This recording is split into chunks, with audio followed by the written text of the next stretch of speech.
Fine student, तो आज class में हम लोग 3 एडिटोरियल्स पर चर्चा करेंगे, 85, 86, 87।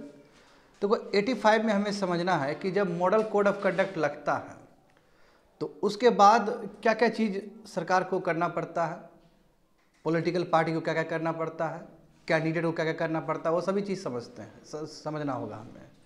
आचार संहिता जिसको हम लोग हिंदी में कहते हैं, ठीक है। तो अभी लग चुका है आचार संहिता। जैसे ही इलेक्शन कमीशन, जो इलेक्शन कमीशन ऑफ इंडिया है, जैसे ही अनाउंस किया कि अब इलेक्शन होगा तो अनाउंसमेंट के बाद मॉडल कोड ऑफ कंडक्ट लग जाता है, समझ गए। 86 देखो, अच्छा ये जो मोनोपोलिस्टिक टेंडेंसी है, स्पेशली जो टेक जाइंट है जैसे गूगल हो गया, एप्पल हो गया, ये ठीक नहीं है, कुछ ज़्यादा ही ये लोग मोनोपोली कर रहे हैं। जैसे इन लोग का प्ले स्टोर होता है ना, जहाँ से तुम लोग ऐप डाउनलोड करते हो, अब बताओ उसके लिए बहुत पैसा ऐंठता है ऐप डेवलपर्स से, और उसके बाद लॉट्स ऑफ रिस्ट्रिक्शन भी है उसके ऊपर, ऐप डेवलपर के ऊपर। तो अभी रिसेंट टाइम में हुआ है कुछ इंसिडेंट, यूरोपियन यूनियन का भी इंसिडेंट हुआ है। यूरोपियन यूनियन ने बहुत ज़्यादा ही फाइन लगाया है, गूगल पे 2 बार तो लगाया ही, अब तीसरा बार एप्पल के ऊपर लगाया है, क्योंकि गूगल और एप्पल 99% ये मार्केट को कैप्चर करके रखा है, समझ गए ना। तो क्या क्या प्रॉब्लम है। फिर ये मामला भी कंपटीशन कमीशन ऑफ इंडिया के पास गया, अभी सुप्रीम कोर्ट में भी है मामला। तो देखेंगे क्यों इस तरह का मोनोपोलिस्टिक टेंडेंसी से चल रहा है ये टेक जाइंट्स, क्या इंडिया इसको काउंटर नहीं कर सकता, यानी कि इंडिया के पास क्या कोई अल्टरनेटिव मेथड्स नहीं है, एवरीथिंग। 87 देखो, हाँ, नेशनल आर्टिफिशियल इंटेलिजेंस मिशन, ठीक है ना, ये मोस्ट वेलकम साइन है। जो देख रहे हो पीयूष गोयल साहब, है ना, ministry of commerce and industry, तो इन्होंने अनवील किया है मिशन आर्टिफिशियल इंटेलिजेंस से रिलेटेड। तो क्या क्या चीज़ होगा, क्या क्या मोडालिटीज़ होगा, वो सब चीज़ समझेंगे इस क्लास में। तो स्टार्ट करते हैं 85 से। देखो, various aspects about the model code of conduct, GS paper 2, constitution and polity, Indian constitution, historical underpinnings, evolutions, features, amendments, significant provisions and basic structure. ये हिंदू पेपर में आया था 16 मार्च को। देखो मामला क्या है, क्या समझते हो मॉडल कोड ऑफ कंडक्ट से। देखो, जैसे कि हम लोग हमेशा चर्चा करते हैं, मॉडल कोड ऑफ कंडक्ट कोई स्टैट्यूटरी बैकअप नहीं है, कोई पार्लियामेंट से इसके लिए कोई लॉ नहीं बना है, बस ये कि आपको ये सब चीज़ फॉलो करना है, सिंपल। पार्लियामेंट में यदि लॉ बन जाएगा तो बहुत सारा फिर केसेस हो जाएगा ना, केसेस का प्रॉब्लम होगा फिर, क्योंकि लॉ को वायलेट करोगे तो फिर केस होगा, दुनिया भर का चीज़। तो इसका मतलब ये नहीं होता है कि मॉडल कोड ऑफ कंडक्ट को तुम वायलेट करते तो इसका मतलब ये नहीं कि केस नहीं होगा। मान लो कि कुछ ज़्यादा ही हो गया, मान लो करप्शन वाला चार्ज हो गया, ब्राइबरी वाला चीज़ हो गया, तो अभी भी बहुत सारे हैं, जैसे इंडियन पेनल कोड है ना, भारतीय क्या है, इसको रिप्लेस किया गया ना, हाँ, न्याय संहिता। तो अभी तो इंडियन पेनल कोड तुम्हारा भारतीय न्याय संहिता हो गया है, तो उसके अंतर्गत भी बहुत सारे हैं provisions. At the same time ROPA act 1951, representation of people act, तो उसके अंदर भी बहुत सारे प्रोविजंस है, समझ गया। हाँ, मगर इसके लिए कोई स्टैंड अलोन लेजिस्लेशन नहीं है, मतलब इससे डेडिकेटेड कोई अकेला कोई लॉ नहीं है। तो कोई भी मुद्दा होगा, यदि मुद्दा ग्रेव मुद्दा है, बड़ा मुद्दा है मॉडल कोड ऑफ कंडक्ट से रिलेटेड, तो उसको आचार संहिता के अंतर्गत लिया जा सकता है या फिर रोपा एक्ट के अंदर लिया जा सकता है। मैं इसके लिए कोई स्टैंड अलोन लेजिस्लेशन नहीं है स्टूडेंट, अलग से कोई डेडिकेटेड कोई लॉ नहीं है इसके लिए, समझ गए ना। तो देखो, मॉडल कोड ऑफ कंडक्ट एक तरह से गाइडलाइंस है जो election commission of India publish करती है, और सभी पॉलिटिकल पार्टीज़ को, सभी कैंडिडेट्स को, जो भी इलेक्शन लड़ना चाहते हैं, जो भी कैंपेनिंग करना चाहते हैं, उस सभी के लिए है। ये बताता है, देखो, कोई भी डिस्प्यूट हो, कहीं पे भी कुछ भी प्रॉब्लम हो, तो एक इलेक्शन कमीशन ऑब्जर्वर रहेगा, तो उसको हम बता सकते हैं, हम उसको, आप डिस्प्यूट जो भी है कंप्लेंट, उसको आप दे सकते हो, समझे। तो ये चीज़ हो गया। और दूसरी बात है कि सिटीजन के लिए, मान लो कि तुम लोग को दिखा कहीं पे भी कि धांधलीबाजी होते हुए इलेक्शन के टाइम में, होता है ना ऐसा, तो तुम फोटो खींच के ना, सी विजिल करके एक ऐप आता है, उसमें तुम पोस्ट कर सकते हो। तो ये बात direct election commission of India तक पहुंच जाएगी, और and election commission of India will decide कि क्या करेंगे वो लोग, समझ रहे हो ना। तो सी विजिल भी है सिटीजन, कॉमन सिटीजन के लिए। मैं यहाँ पे क्या बोला है कि हाउ पार्टीज, कैसे पार्टीज कंप्लेन करेगा, तो उसके लिए इलेक्शन कमीशन का ऑब्जर्वर भी रहता है। कोई भी डिस्प्यूट हो, कैसे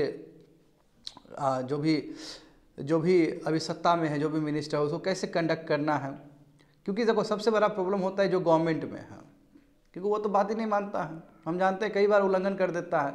तो सबसे बड़ी बात है कैसे उन लोग को ही कैसे मनवाया जाए। अच्छा, क्यों ज़रूरी है उन लोग से भी मन बना, ताकि लेवल प्लेइंग फील्ड हो सके। अभी बहुत किरकिरी हो रहा है, देखो कल अरविंद केजरीवाल गिरफ्तार हो गया, तो सबसे बड़ा किरकिरी यही हो रहा है कि आचार संहिता लग गया, कैसे आप अपोजिशन लीडर को आप अरेस्ट कर सकते हो। ये भी मुद्दा अभी चल रहा है, एंड ये गलत चीज़ है। मेरा अनुभव कहता है ये गलत चीज़ है। यदि आपको गिरफ्तारी करना था तो हेमंत सोरेन गिरफ्तार हुआ कि नहीं हुआ? आचार संहिता से बहुत पहले हुआ है, तो बहुत पहले करना चाहिए था। अभी आचार संहिता लगने के बाद नहीं करना चाहिए था। ईडी का काम अभी नहीं होना चाहिए इस तरह, जो मुझे लगता है। ठीक है, तो इसलिए अभी देखो पूरा इंडिया में किरकिरी चल रहा है, वन साइड। आज दूसरा साइड तो मैं नहीं बताऊंगा, दूसरा साइड तो जान ही रहे हो कि क्या क्या चलता है टीवी पे। एनीवे, तो 2019 में देखो, इसमें 2019 में एक कुछ एडिशन हुआ मॉडल कोड ऑफ कंडक्ट में। तो इसमें क्या लिखा गया कि जो मैनिफेस्टो बनाएगा पॉलिटिकल पार्टी, सब अपना घोषणा पत्र लेके आते हैं ना, तो घोषणा पत्र में जो भी चीज़ होगा, जो भी इशू होगा, वो संविधान का ट्रू एंड लेटर स्पिरिट में होना चाहिए। अब ऐसा नहीं कि संविधान में जो प्रोविज़न नहीं दिया गया है वो भी तुम लिख के आ गए, वो भी तुम लेके आ गए अपने मैनिफेस्टो में, तो फिर वो अनकॉन्स्टिट्यूशनल हो जाएगा, वो गलत होगा। फिर उसको प्रदर्शन किया नहीं, मतलब उसको प्रचार करने नहीं दिया जाएगा वो मैनिफेस्टो। जैसे एग्जांपल देखो, मान लो कोई भी पॉलिटिकल पार्टी आए और वो ये बोले कि हम एक सेपरेट सिटी बनाएंगे, आज इसमें फलना फलना जात वाला आदमी ही रहेगा, जिसमें फलना फलना वाला कास्ट ही रहेगा, जिसमें पर्टिकुलर रिलीजन वाला ही रहेगा, तो ये तो हमारे संविधान का विरोध है, क्योंकि हमारे संविधान में कहीं पे भी डिस्क्रिमिनेशन का बात नहीं है। तो ऐसा मैनिफेस्टो को वो कर दिया जाएगा, क्योंकि ये उल्लंघन है संविधान का। तो ये 2019 में ऐड किया गया चीज़ है, समझे ना, कि political party should not issue promises which were repugnant to the ideals of the constitution, यानी कि संविधान का जो प्रोविजन है उसके खिलाफ नहीं होना चाहिए मैनिफेस्टो का इशू सब। और ये लेटेस्ट एडिशन है। तो क्या सवाल ये है, क्या ये स्टैच्यूटरी डॉक्यूमेंट है, क्या पार्लियामेंट के लॉ से बना हुआ चीज़ है? तो बिल्कुल पार्लियामेंट से लॉ बना हुआ चीज़ नहीं है, मगर कोई भी वायलेटिंग होता है गाइडलाइंस में तो प्यूनिटिव एक्शन हो सकते हैं, यानी कि एक्शन लिया जा सकता है। जैसे मान लो कि बहुत सारे जो ग्रेव मैटर है, एक तो देखो छोटे छोटे मैटर है तो इलेक्शन कमीशन ऑफ इंडिया खाली फटकार देता है, कैसा मत करो, ऐसा मत करो। इसलिए मान लो कि मैटर बहुत बड़ा है तो इंडियन पैनल कोड के अंतर्गत तो बहुत सारा प्रोविजंस तो उसके तहत लिया जा सकता है, वही भारतीय न्याय संहिता के हिसाब से। और दूसरा जो रोपा एक्ट है, रिप्रेजेंटेशन ऑफ पीपल एक्ट 1951 है, उसके हिसाब से भी लिया जा सकता है, समझे, कार्रवाई किया जा सकता है, समझे। आगे देखो, तो व्हाट आर द एक्शन, आखिर कौन से एक्शंस को करप्ट प्रैक्टिसेस माना जाएगा, इलेक्टोरल ऑफेंसेस माना जाएगा। वेरी वेरी इंपॉर्टेंट ना।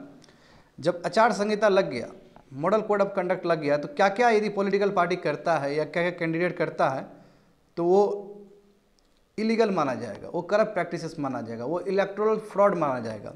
तो नंबर 1 देखो कि भाषण से या हरकत से कोई टेंशन हो गया कास्ट के बीच में, रिलीजन के बीच में या लिंग्विस्टिक कम्युनिटी के बीच में, तो इसको गलत माना जाएगा, इसको ऑफेंस माना जाएगा स्टूडेंट, और फिर कार्रवाई होगा उस पर इंडियन पैनल कोड के हिसाब से या फिर रोपा एक्ट के हिसाब से, समझ गए। नंबर 2 देखो, किसी संप्रदाय को, कास्ट को कम्युनल फीलिंग्स, यानी कम्युनल फीलिंग्स भड़काने का किसी नेता ने प्रयास किया, किसी लीडर ने प्रयास किया, किसी पॉलिटिकल पार्टी ने प्रयास किया, तो उसको भी लिया जा सकता है इशू को।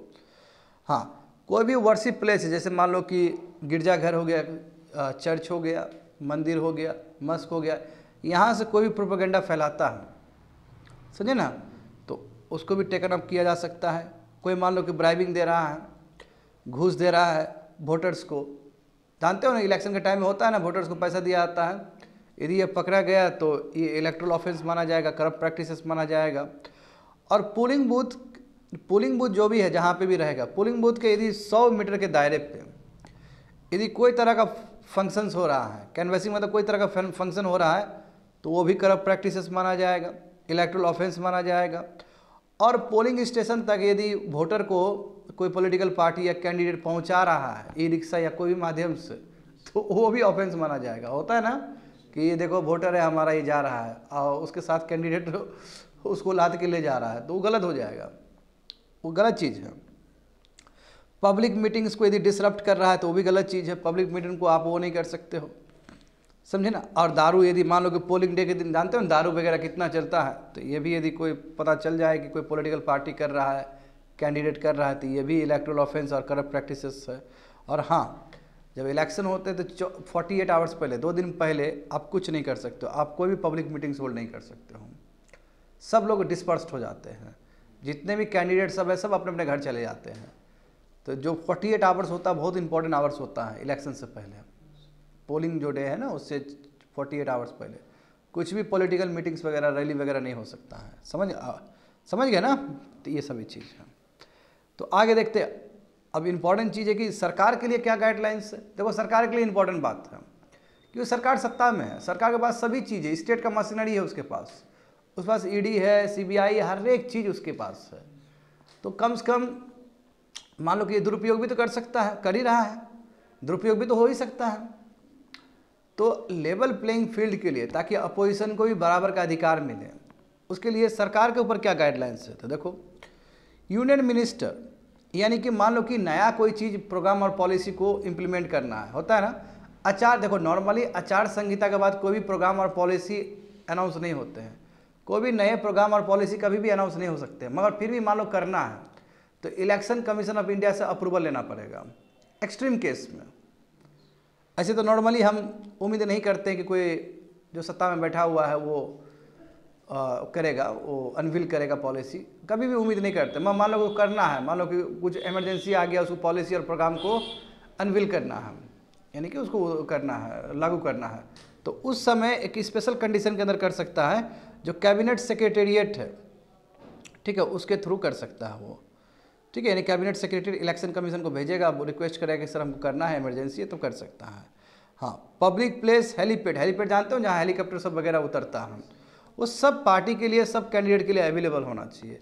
नहीं तो देखो सिंपल बात है, जो सत्ता में है उसको ज़्यादा एज है उस चीज़ का, तो जितने भी पब्लिक प्लेसेस हेलीपैड वाला एरिया सब है, सब के लिए खुला होना चाहिए। हाँ, कोई भी आप इनाग्रेशन नहीं कर सकते हो, नो फाउंडेशन स्टोन सेरेमनीज, कोई भी नया चीज़ आप इनाग्रेट नहीं कर सकते हो, कोई भी स्कीम का अनाउंसमेंट नहीं कर सकते हो, समझे ना। हाँ, ऑफिशियल विजिट, यदि मान लो कई बार जो केंद्र सरकार में है तो ऑफिशियल विजिट होता है स्टेट सब में, तो ऑफिशियल विजिट में आप इलेक्शन वाला चीज़ नहीं कर सकते हो।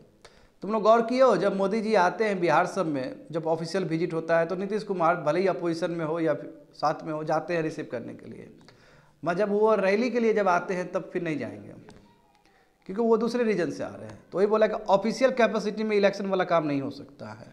कोई भी ऑफिशियल व्हीकल्स, कोई भी गेस्ट हाउस यूज़ नहीं हो सकता है कंपनी के टाइम में, क्योंकि वो गवर्नमेंट प्रॉपर्टी है, वो पब्लिक प्रॉपर्टी है, समझ रहे हो ना। हाँ, इलेक्शन ईयर में कभी भी यूनियन गवर्नमेंट फुल बजट पेश नहीं करते, इसलिए जानते हो इस बार इंटरिम बजट पेश किया गया, और इंटरिम बजट में भी ये चीज़ ध्यान रखना है कि कोई मेजर स्कीम को नहीं लाया जाए, नहीं तो फिर वोटर्स प्रभावित हो जाएंगे। हाँ, मैं ये अलाउड है कि टैक्स रेट थोड़ा बहुत रिवाइज किया जा सकता है।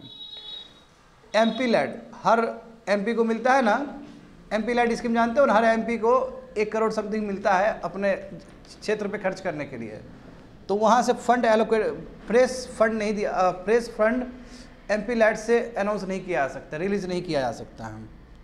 हाँ, मान लो कि स्टेट गवर्नमेंट कोई भी लोन को राइट ऑफ करवाना चाहती है, देखो कई बार होता है ना कि फार्मर्स लोग का जो भी कर्ज है वो सब माफ़ कर देता है, तो इस समय नहीं हो सकता है।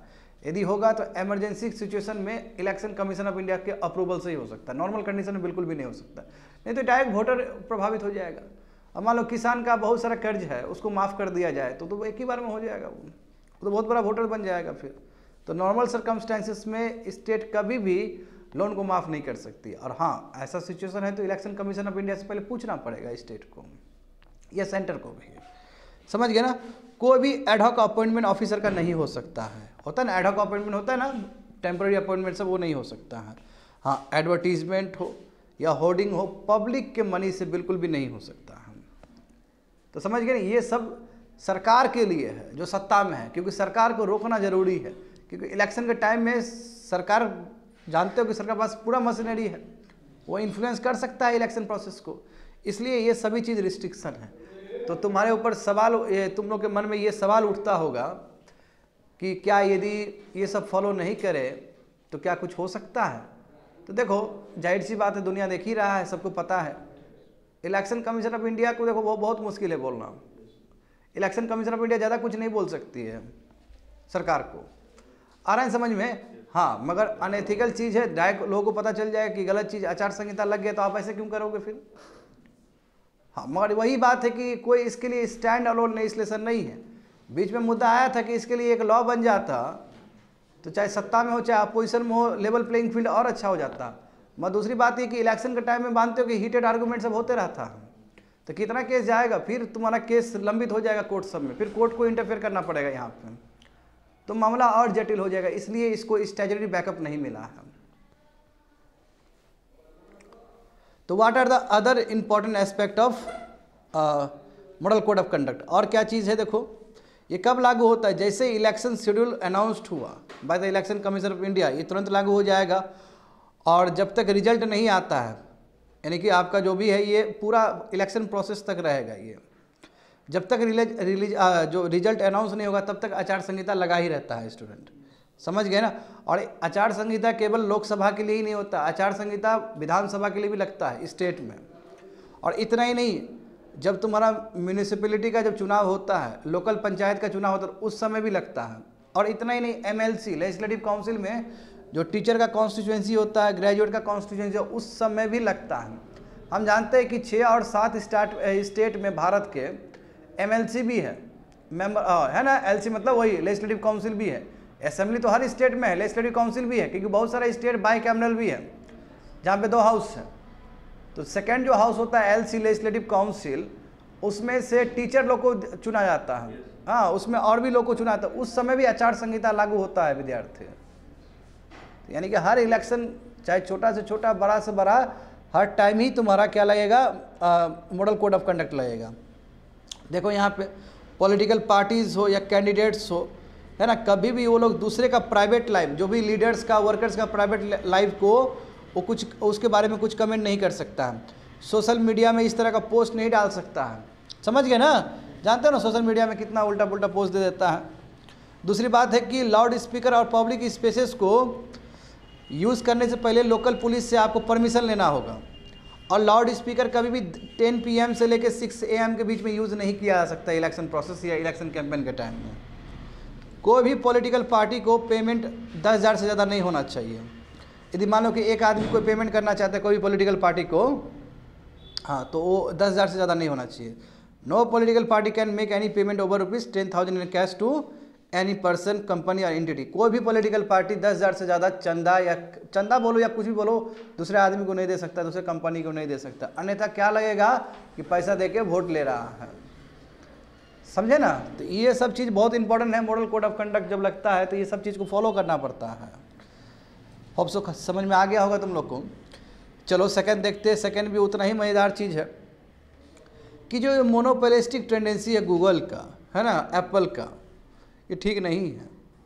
इंडिया का अपना ही एक अल्टरनेटिव सिस्टम होना चाहिए। तो देखो मामला क्या है। GS paper 3 science and technology, awareness in the fields of IT, space, computer, robotics, nano technology, biotechnology and issues relating to intellectual property rights. ये हिंदू बिजनेस लाइन पेपर में आया था 5 मार्च को, समझ गए ना। ये बहुत ही लेटेस्ट ही है। अब देखते हैं मामला क्या है। बहुत ही इंपॉर्टेंट चीज़ है। देखो पहले लेमन पर्सपेक्टिव में समझो हो क्या रहा है। जानते हो कि प्ले स्टोर में जाते हो तुम लोग भी, है ना, वहाँ से ऐप डाउनलोड कर लेते हो, जो काम का ऐप होता है। अब प्ले स्टोर में मतलब प्ले स्टोर एक तरह से स्पेस हो गया ना। अब प्ले स्टोर का मतलब क्या, गूगल का पूरा उसमें दबदबा है। तो उससे तो एक तो लेता है कि भाई तुम हमारा डोमेन यूज़ कर रहा है, तुम हमारा स्पेस यूज़ कर रहा है, उसका पैसा लेगा अलग से। और उसके बाद सर्विस टैक्स भी लगेगा, सर्विस चार्ज भी लगेगा। अब सर्विस चार्ज देखो कितना लेता है ये लोग, क्योंकि ऐप जब डलता है वहाँ पे प्ले स्टोर में तो ऐप कमाई करता है अपना। जितना लोग सब्सक्राइब करेगा उसको, है ना, जितना लोग इंस्टॉल करेगा उस चीज़ को, उतना ही कमाई होगा उसमें, है ना। तो जो कमाई होगा उसका 11 से लेकर 26% के आसपास तो गूगल ही मार लेता है। और दूसरी बात यह है कि जब वो ऐप में इस तरह, अब ऐप देखो कितना है, 1 साइडेड है। देखो एग्रीमेंट भी 1 साइडेड होता है, यानी कि गूगल जो टर्म्स और कंडीशन देगा ऐप डेवलपर को, वो ऐप डेवलपर को फॉलो करना पड़ेगा। एक तो देखो डोमेन लिए तो उसका चार्ज अलग से लिए, फिर सर्विस टैक्स भी लिए अलग से, सर्विस फीस भी लिए। और तीसरा क्या है कि मान लो कि ऐप ये एडवर्टाइज करता है कि ये चीज़ आप दूसरे जगह से भी डाउनलोड कर सकते हो, पेमेंट आप दूसरे जगह से भी कर सकते हो। क्योंकि देखो लेट से एग्जांपल मैं बता रहा हूँ, एक छोटा सा, नहीं समझ में आया तो उदाहरण समझो कि लेट से एक ऐप 100 रुपया कमाई करता है, एक ऐप 100 रुपया कमाई करता है, तो इसका तुम्हारा 11 रुपया से लेकर 30 रुपया तो गूगल ही मार लेगा। और शुरू में डोमेन लेने के लिए भी अलग से पैसा लगा, मतलब स्पेशली प्ले स्टोर में जाने के लिए भी अलग से पैसा लगा। इसका मतलब जितना वो कमा रहा है उस हिसाब से पैसा काट रहा है इधर गूगल। और दूसरी बात है कि यदि ऐप ये बोले कि आप दूसरे तरीके से भी हमको पेमेंट कर सकते हो, तो ये भी होने नहीं देगा गूगल। क्योंकि देखो यदि ऐप ये प्रचार कर नहीं सकता है कि हमको प्ले स्टोर में डाउनलोड ना करके हमको दूसरी जगह डाउनलोड करो, वो आपको सस्ता पड़ेगा। तो उस पर बहुत सारे फीचर्स है। अभी जैसे कुकू FM जानते हो, कुकू FM कितना पॉपुलर हो गया। अब बोलता है कि आप बस 29 रुपये का सब्सक्रिप्शन में 1 महीना सुन सकते हो, 29 रुपीज़ में, यानी कि पर डे 1 रुपया भी नहीं पड़ा आपका। अब यदि कुकू FM देखो, आप सोचो कि कुकू, तो यानी कि लॉट्स ऑफ फ्लेक्सिबिलिटी ना, आदमी को सस्ता में मिल रहा है। तो प्ले स्टोर में जब डाउनलोड करोगे तो आदमी सस्ता में यूज़ नहीं कर पाएगा, उसको थोड़ा महंगा ही होगा। मगर ऐप डेवलपर हमेशा ये चाहेगा कि दूसरे सोर्स से यदि आदमी डाउनलोड करे तो सस्ता पड़ेगा और उसको पैसा बचेगा। मैं ये भी गूगल होने नहीं देता। इसका मतलब गूगल कितना रिस्ट्रिक्शन लगाया हुआ है ऐप के ऊपर। यानी कि जो मान लो कि जो नए नए डेवलपर है, जो नए नए डेवलपर स्टार्टअप सब है, तो स्टार्टअप के लिए कहाँ लेवल प्लेइंग फील्ड मिलेगा? वो कहाँ से उतना पैसा दे पाएगा नए नए ऐप डेवलपर सब? तो प्रॉब्लम ये है। बात समझ में आ रहा है ना? तो एक तो पहले आप डोमेन लेने के लिए पैसा लिए, गूगल ने पहले डोमेन लेने के लिए पैसा लिया, फिर सर्विस फी लगा, और उसके बाद कॉन्ट्रैक्ट क्या है कि तुम एडवर्टीजमेंट नहीं कर सकते हो कि दूसरा पेमेंट का रास्ता हो सकता है ऐप के लिए। दूसरा पेमेंट मतलब दूसरे जगह से डाउनलोड करो। तो ये भी पूरी तरीके से रिस्ट्रिक्शन है, समझे? ऐप ये भी नहीं कर सकता है। तो फिर तुम पूछोगे कि तो फिर ऐप क्यों नहीं छोड़ देता है प्ले स्टोर, फिर दूसरी जगह क्यों नहीं जाता है? देखो दूसरी जगह इसलिए नहीं जाता क्योंकि प्ले स्टोर बहुत बड़ा मार्केट है, विजिबिलिटी बहुत स्ट्रांग है। और दूसरी बात है ट्रस्ट, लोग ट्रस्ट करता है प्ले स्टोर पे, क्योंकि वहाँ पे उसको सबसे पहले यदि डाउनलोड करना होगा तो प्ले स्टोर ही जाएगा लोग। तो एक तो वहाँ पे दिख जाएगा टोटल, और दूसरी बात है कि लोगों को ट्रस्ट है कि भाई यहाँ से करेंगे तो कोई गलत चीज़ नहीं होगा, सब ऐप अच्छा ही होगा। ये अलग बात है उल्टा पुल्टा भी ऐप आता है, मगर लोगों को आस्था है ना, लोगों का ट्रस्ट है। तो गूगल इसी चीज़ का नेगेटिव फ़ायदा उठा रहा है। तो ये बात पहुँचा यहाँ पर इंडिया में भी कि क्या हुआ, कुछ ऐप को डिलीट कर दिया गया, फिर सरकार तक मुद्दा गया कि क्यों ऐप डिलीट कर दिया गया, इंडियन ऐप कुछ था। तो सरकार ने फिर प्रेशर दिया, फिर इंस्टॉल किया, गूगल पे ने फिर उसको किया। इससे पोल खुला ना जी, क्या हो रहा है। यूरोपियन यूनियन ने इसी चीज़ को लेकर फाइन लगाया, एप्पल को लगाया अभी, और उससे पहले 2 बार तुम्हारा इसको लगा चुका था, गूगल को लगा चुका। हर समय बैकलैश होता है बाहर। तो ज़रूरी है कि इंडिया में भी एक इस तरह से लेजिस्लेशन बनना चाहिए, क्योंकि इंडिया बहुत बड़ा मार्केट है टेक का। और दूसरी बात ये है कि आप इंडियन ऐप ला कंपलसरी कर दो, सरकार तो ये कर ही सकती है। जैसे देखो हम लोग का UPI ग्लोबल अक्लेम है ना, दुनिया में जाना जाता है UPI। तो इस तरह का चीज़ हम क्यों नहीं बना, जब UPI हम बना सकते हैं तो हम ऐप क्यों नहीं बना सकते हैं? तब जाके इन लोगों का होश ठिकाना आएगा, तब ये लोग दाम भी कम करेगा। जैसे वो रिलायंस जियो ने कैसे मोनोपोली तोड़ दिया इंटरनेट में। तो जब इंडिया बेटर कर सकता है, UPI किया ना, भारत पे सब देखते हो, फोन पे सब कितना ऊपर चले गए हम लोग, तो इंडिया क्यों नहीं कर सकता अल्टरनेटिव मैकेनिज्म? ये सवाल है। तो देखो मुद्दा क्या है यहाँ पे, समझो सभी चीज़ को मैं बता चुका हूँ। देखो यहाँ पे, why did Google remove certain Indian apps from its play store, क्यों किया? तो गूगल ने कुछ इंडियन ऐप को रिमूव कर दिया, बोला कि ये गूगल प्ले स्टोर का जो रूल्स और रेगुलेशन है इसको फॉलो नहीं किया, इसलिए हम हटा दिए। समझे ना, क्योंकि जो पॉलिसी होता है, पेमेंट का टर्म जो है, ये सब फॉलो नहीं किया, तो इसलिए इसको हटा दिया गया। अब गूगल, जैसे कि मैंने कहा कि गूगल का जो देखो सर्विस फीस कितना है, 11% से लेकर 16%, कई केस में 30% भी है तुम्हारा। तो ये तो बहुत बड़ा चीज़ हो जाएगा न्यू स्टार्टअप के लिए। अरे भाई न्यू स्टार्टअप कहाँ से 11% से 30% तक देगा? हाँ, उसके पास तो है ही नहीं पैसा उतना। तो न्यू स्टार्टअप के लिए लेवल प्लेइंग फील्ड नहीं होगा। अब बताओ ऐप डेवलपर, देखो ऐप डेवलपर को वही दिखता है कि प्ले स्टोर में आ जाएगा, विजिबिलिटी हो जाएगा। देखो 40 to 50% उसका जो सेल होता है ऐप डेवलपर का, वो प्ले स्टोर में ही डाल के होता है। गूगल का एंड्रॉयड देखो, गूगल का एंड्रॉयड ऑपरेटिंग सिस्टम लगभग 85% स्मार्ट मार्केट को कवर करके रखा है। देखो हर एक तुमको मोबाइल जब खरीदोगे तो वहाँ पे रहेगा, पहले से ही प्ले स्टोर रहता है, इंस्टॉल रहता है, तो वो भी तो मोनोपोलिस्टिक टेंडेंसी है। देखते हो पहले से गूगल वहाँ पे रहेगा तुम्हारे मोबाइल में। और ये नियम है, ये आदमी का टेंडेंसी है कि जो देखो जो ऐप डाउनलोड करते हैं उसको हम डिलीट कर देते हैं, मगर जब मोबाइल के साथ जो हमें मिलता है ना उसको हम डिलीट नहीं करते हैं। ये हम लोग का टेंडेंसी है। हालांकि हम उसको डिसेबल कर सकते हैं, ऐसा नहीं कि नहीं कर सकते हैं। मैं आदमी सोचता है कि अच्छा मोबाइल के साथ ही तो आया है तो उसको क्या डिसेबल करें। ये बहुत इंपॉर्टेंट फीचर्स होगा। माँ इसमें तो मिली भगत है पीछे, इसमें तो एक नेक्सस है, समझ पा रहे हो ना। तो देखो क्या बोला है कि देखो अब इतना बड़ा तुम एंट्री बैरियर लगा दोगे, इतना ज़्यादा हाई फीस लोगे इंडियन ऐप्स के ऊपर कस्टमर तक पहुंचने के लिए, तो ये ठीक नहीं है, मोनोपोलिस्टिक टेंडेंसी है। तो देखो क्या हुआ, जब इंडियन ऐप को हटाया गया प्ले स्टोर से तो फिर सरकार का दबाव हुआ, अब फिर गूगल ने रीइंस्टॉल किया सभी चीज़ को। ध्यान दो अच्छे से, बदमाशी नहीं। तो गूगल का जो ऑनलाइन प्रोडक्ट्स सर्विस है देखो अब ये इमेंस बढ़ते चला जा रहा है, और अभी तो देखो पॉलिटिकली भी इन्फ्लुएंस कर रहा है। देखो फेसबुक कितना इन्फ्लुएंस करता है लोगों को। अब उसमें आचार संहिता तो अभी पढ़ा दिए तुम लोग को, मैं जानते हो यूट्यूब पे कौन सा आचार संहिता लग रहा है, फेसबुक पे कौन सा आचार से, रोज ही कुछ ना कुछ होगा वहाँ पे। तो ये जो सोशल मीडिया है समझे ना, ये जो जाइंट है, टेक जाइंट है, ये बहुत प्रभावित कर सकता है स्टूडेंट, पॉलिटिकली पूरा प्रभावित कर सकता है। आगे देखो see the case of Apple. चलो ये तो गूगल का, चलो एप्पल भी वही है। यूरोपियन कमीशन ने 1.8 बिलियन यूरो फाइन लगा दिया, जाओ, क्योंकि इसने क्या किया, म्यूजिक स्ट्रीमिंग ऐप के साथ ना कुछ किया है, जो अभी इंडियन ऐप के साथ हुआ है गूगल प्ले स्टोर में, सेम चीज़ यहाँ पे हुआ। अब म्यूजिक स्ट्रीमिंग ऐप में भी सेम हुआ। अब जो जान सुनते हो ना गाना वगैरह सब होता है ना, वो ऐप आता है, तो एप्पल ने क्या किया कि ठीक है रीइंस्टॉल करो, सेम जैसे गूगल कर रहा है कि आपको पहले एंट्री वाला फीस, उसमें सर्विस वाला फी, और दूसरी बात है कि आप ये चीज़ को एडवर्टीजमेंट नहीं कर सकते कि आप दूसरी जगह से ले लो। तो लेवल प्लेइंग फील्ड दिया ही नहीं, यानी कि जितना वो कमाएगा वो चार्ज कटेगा वहाँ पे, और एप्पल और पैसा इकट्ठा करेगा। तो ये चीज़ यूरोपियन यूनियन को पता चला, और देखो ये थर्ड लार्जेस्ट फाइन इस तरह इम्पोज किया यूरोपियन कमीशन ने अभी तक, समझे। इससे पहले 2 बार कर चुका है गूगल के ऊपर, समझ गए। तो ये ठीक नहीं है स्टूडेंट। तो इसलिए देख रहे हो एप्पल और गूगल पूरा जो स्मार्टफोन का जो इंडस्ट्री है 99% शेयर है उसका, तो गलत चीज़ है। देखो वही बोला कि यदि ऐप डेवलपर ये जो लॉप साइडेड कॉन्ट्रैक्ट है, लॉप साइडेड मतलब जहाँ पे फेवर हो रहा है केवल उसको, एप्पल को फ़ायदा हो रहा है, गूगल को फ़ायदा हो रहा है, ठीक है। अब वो बेचारे लोग हट भी नहीं सकते हैं, क्योंकि पता है विजिबिलिटी का बात आ जाता है। यदि उसमें नहीं जाएंगे, उस डोमेन में नहीं जाएंगे, वो वहाँ जब स्पेस नहीं मिलेगा तो फिर वो कोई ऐप डाउनलोड करने वाला है नहीं, तो नहीं चाहते हुए भी इन लोगों के साथ अटैच ही रहना पड़ता है ऐप डेवलपर्स को। वह सबसे बड़ी बात है स्टार्टअप के लिए फिर क्या होगा। तो आगे देखो सवाल वही है कि आखिर क्या लॉजिक है कि गूगल और एप्पल इतना फीस लेता है।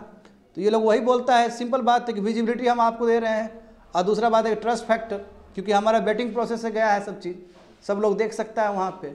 तो हम जब 2 चीज़ दे रहे हैं, विजिबिलिटी दे रहे हैं, ट्रस्ट दे रहे हैं, तो हम तो पैसा लेंगे ही लेंगे, बात समझे ना। But they put several restriction, ठीक है तुम पैसा ले रहे हो तो रिस्ट्रिक्शन मत दो ना, मैं पैसा भी लेना, इसलिए लॉप साइडेड कॉन्ट्रैक्ट है वो। एक तो पैसा भी ले रहे हो तुम और उसका रिस्ट्रिक्शन भी दे रहे हो तुम ऐप के ऊपर। तो प्रॉब्लम ये है, डेवलपर कहता है कि देखिए परसेंटेज शेयर भी तो ले रहा है, 30% के आसपास ले रहा है, और जो पॉलिसी है बहुत ही रिस्ट्रिक्टिव है, समझे न।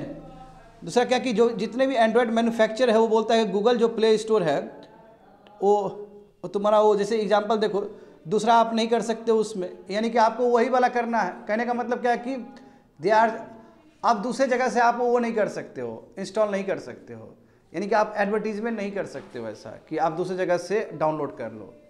तो they are doing very unfair practices. तो network effect is sucking standalone digital service provider. देखो सबसे बड़ा बात होता है नेटवर्क का। हम जानते हैं गूगल का बहुत बड़ा नेटवर्क है, एप्पल का बहुत बड़ा नेटवर्क है, तो मजबूरी में ना ये ऐप डेवलपर को यहाँ पे अपना ऐप छोड़ना पड़ता है, क्योंकि मार्केट बहुत बड़ा है। देखो तो वही बात यही लिखा गया है, तुम्हारा इकोसिस्टम प्लेसेस इनर्मस पावर, इसलिए ये लोग बहुत ज़्यादा पावरफुल बनते चले जा रहे हैं। और ये वन साइडेड कॉन्ट्रैक्ट बहुत ही कॉमन है, क्योंकि अभी गूगल और एप्पल का लगभग 99% शेयर है ये सभी चीज़ में। तो एक तो नेटवर्क इफेक्ट, और नेटवर्क इफेक्ट की वजह से देखो यूज़र लोग और जुड़ते चले जाते हैं। होता है ना, किसी भी ऐप को डाउनलोड करने जाते हो तो नीचे लिखा होता है ना 5.1 मिलियन, 6.1 मिलियन, 10 मिलियन। और जितना हम लोग भी कभी भी ऐप डाउनलोड करते देखते हैं कि कौन सा ऐप ज़्यादा डाउनलोड हुआ है, और उसी हिसाब से हम लोग करते हैं। जिसका मान लो कम हुआ है तो वो करते गए बेकार होगा ये। तो तुमको एक ट्रस्ट फैक्टर दे रहा है ना, वही वेटिंग प्रोसेस है। तो ये प्रॉब्लम है देखो। तो इट लीड्स टू देखो अब क्यों आखिर ऐप डेवलपर लोग अपना ऐप क्यों छोड़ते हैं, वही इकोनॉमिक का स्केल देता है ये, कि आपका और बहुत ज़्यादा डाउनलोड होना शुरू हो जाएगा तो और बिक्री होगा, समझे, ये बात है। दूसरा क्या है तुम्हारा, देखो for example the Facebook use is large scale to dating service. देखो फेसबुक ने भी ये चीज़ किया है। फेसबुक जानते हो हर मोबाइल में ही पाया जाता है ऑलमोस्ट। तो एप्पल और गूगल लगभग 99% मोबाइल इकोसिस्टम को देख रहे हो ना, कवर करके रखा है। आगे देखते हैं, मामला देखते हैं। तो कंपटीशन कमीशन ऑफ इंडिया के बात पहुंचा ये चीज़। तो कंपटीशन कमीशन ऑफ इंडिया ने कहा कि गलत है, समझे ना, ये गलत है, आपका जो बिलिंग पॉलिसी है बहुत ही गलत चीज़ है। जो कंपटीशन कमीशन ऑफ इंडिया है उसने बोला कि इन्वेस्टिगेशन चलेगा गूगल के ऊपर, कि गूगल क्या कर रहा है, एक्सेसिव प्राइस ले रहा है। सही बात है ना, ले रहा है कि नहीं ले रहा है बताओ। पहले एंट्री फी ले रहा है, फिर उसके बाद तुम्हारा सर्विस फी ले रहा है, और तीसरा क्या है, बोला रिस्ट्रिक्टिव पॉलिसी लगा रहा है कि तुम दूसरी जगह तुम एडवर्टाइज नहीं कर सकता, अपना पेमेंट का दूसरा रास्ता नहीं बता सकता है। तो ये बिल्कुल ये दिख रहा है सभी लोग को, समझ गए ना। तो इसलिए कमीशन ने कहा कि यस, जो कंपटीशन कमीशन एक्ट जो है, जो कंपटीशन एक्ट 2002 है, उसको वायलेट कर रहा है गूगल। तो इसलिए केस होगा, और एक केस तो सुप्रीम कोर्ट में भी चल रहा है तुम्हारा। तो बोला कि ये आप बहुत ज़्यादा ले रहे हो, इसके लिए इसके वजह से जो न्यू ऐप डेवलपर्स या न्यू स्टार्टअप उसको दिक्कत हो सकता है, समझे। तो आगे देखो, what is the way forward to solve this complex issue. आय का रास्ता क्या है।